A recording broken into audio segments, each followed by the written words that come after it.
Accompagner les adultes en formation, conversation à plusieurs voix, tel est le titre du livre que j'ai rédigé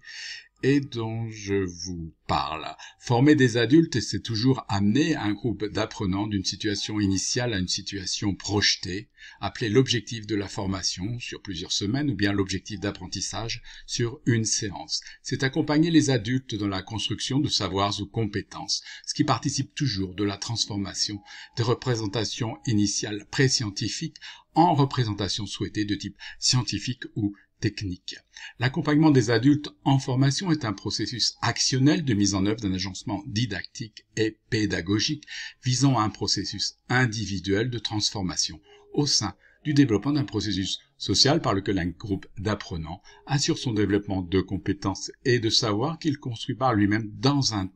des interactions avec un milieu pour apprendre, lequel milieu bien sûr est élaboré par le formateur.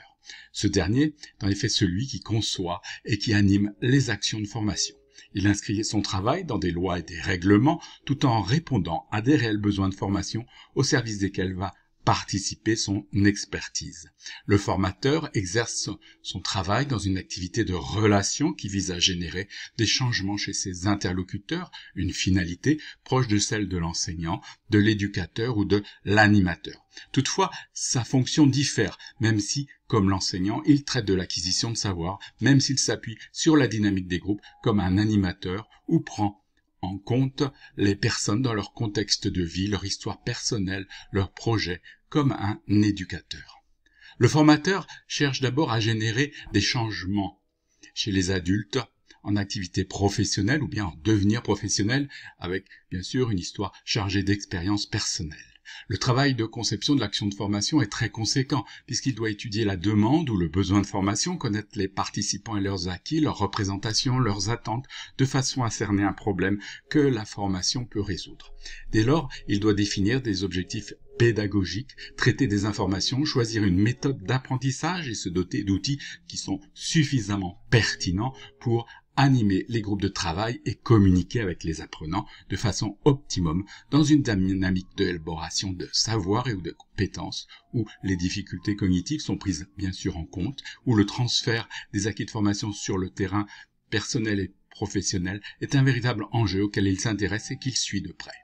L'accompagnement des adultes en formation convoque une ingénierie de formation avec une préparation de l'intervention que nous appelons, selon Roger, l'agencement didactique, que seule une analyse du travail en vue de former permet, selon Pastré, les principes généraux de la didactique professionnelle, d'après Pastré. Voilà, seule une analyse du travail en vue de former permet, selon Pastré, une didactique professionnelle. Et n'oublions pas non plus une animation de la dynamique de groupe évaluée au niveau d'un débriefing des apprentissages, c'est-à-dire un journal réflexif et d'un détour réflexif du formateur sur sa propre activité, de manière à dresser le bilan de son activité de formation et de se donner les moyens de progresser professionnellement. Ce qui anime la formation